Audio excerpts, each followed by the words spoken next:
হতে পারে না। ওই ধর্মীয় ব্যক্তিত্ব ইচ্ছাকৃতভাবে ভুল করছেন না, সেটা হতে পারে, কিন্তু তার তো অনিচ্ছাকৃত ভুল হতে পারে।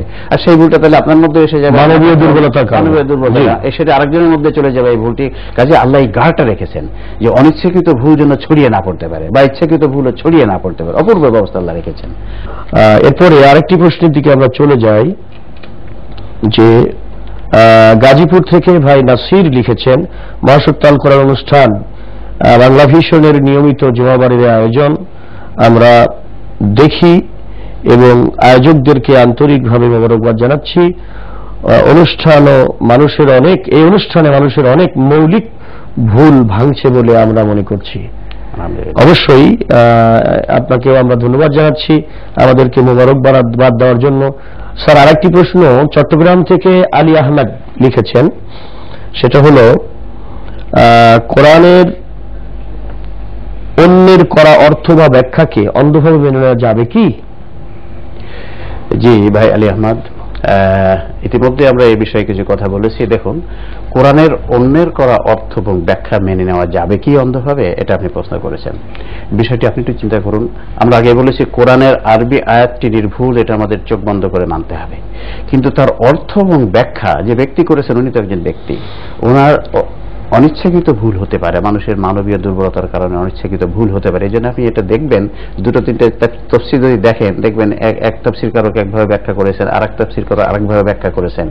কাজেই আপনি আয়াত আমরা নির্ভুলভাবে মেনে নেব, কিন্তু অর্থ এবং ব্যাখ্যা চোখ বন্ধ করে মানা যাবে না। এটা আমাদেরকে যাচাই বাছাই করে নিতে হবে। আমাদের সমাজে এটা একটা অসুবিধাই, যে এর অসুবিধা হচ্ছে ওই ব্যক্তি যদি একটু ত্রুটি হয়ে থাকে সেটা চলতে থাকবে যদি আমরা এটা যাচাই না করি। আল্লাহ যাতে এটা হতে না পারে এই জন্য এই ব্যবস্থা রেখেছেন যে কারো তর্জমা বা ব্যাখ্যাকে চোখ বন্ধ করে অন্ধভাবে মেনে নেওয়া যাবে না। এটা আমাদেরকে যাচাই করে নিতে হবে।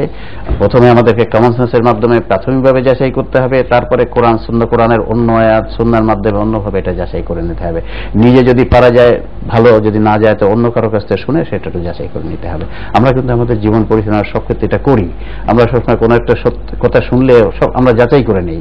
তো এই ব্যাপারে আমরা বেশ দুর্বল।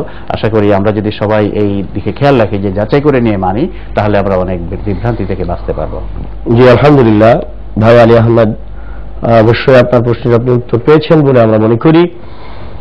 এখন আমরা ঢাকা মিরপুর থেকে ইসমাইল হুসাইন, তিনি দুইটি প্রশ্ন করেছেন সংক্ষিপ্ত। সেটা হলো, ইসলামের গুরুত্বপূর্ণ বিষয় জানে না এমন মানুষ পৃথিবীতে নেই, বিষয়টি বুঝিয়ে দেবেন কি? আরেকটি প্রশ্ন, ইসলামে মানুষের কমন সেন্সের বাইরের বিষয় আছে কিনা, থাকলে সেগুলো কি? আসলে কমন সেন্সটা হচ্ছে আল্লাহ প্রদত্ত সাধারণ জ্ঞান, ইসলামের সাধারণ জ্ঞান, আর কোরআন সুন্নাহ হচ্ছে প্রমাণিত জ্ঞান। সো কমন সেন্স যার মধ্যে আছে সে ইসলামের সাধারণ জ্ঞানী বলা যেতে পারে। সাধারণ জ্ঞানী, তার কমন সেন্স যেটা বলে এটা প্রাথমিকভাবে সে ধরে নিতে পারে যে ইসলামের এই কথা, তবে ওটাকে যাচাই করে নিতে হবে, কোরআন সুন্নাহ দিয়ে যাচাই করে চূড়ান্ত করতে হবে। আর দুই নম্বর হচ্ছে যেটা বলেছেন উনি, সেটা হচ্ছে কমন সেন্স বাইরে কোনো বিষয় আছে। আল্লাহ রাব্বুল আলামিন কোরআনের সূরা আলে ইমরানের 7 নম্বর আয়াতে বলছে যে আল কোরআনকে দুভাগে ভাগ করা হয়েছে, একটা হচ্ছে মুহকামাত আর মুতাশাবিহ। এর মধ্যে আল্লাহ রাব্বুল বলছেন ফামাল্লাযিনা ফি কুলুবিহিম যায়গুন ফায়াত্তাবিউনা মা তাশাবাহা মিনহু ইবতিগা ফিতনাহ ওয়া ইবতিগা তা'বিলিহি ওয়া মা ইয়ালামু তা'বিলাহু ইল্লাল্লাহ। অর্থাৎ এই মুতাশাবিহ যে আয়াতগুলো আছে, মানে অতীন্দ্রিয় বিষয় যেখানে বলা আছে, এইগুলো আমাদের কমন সেন্সের বাইরে, এইগুলো আমরা কমন সেন্সে বুঝতে পারবো না।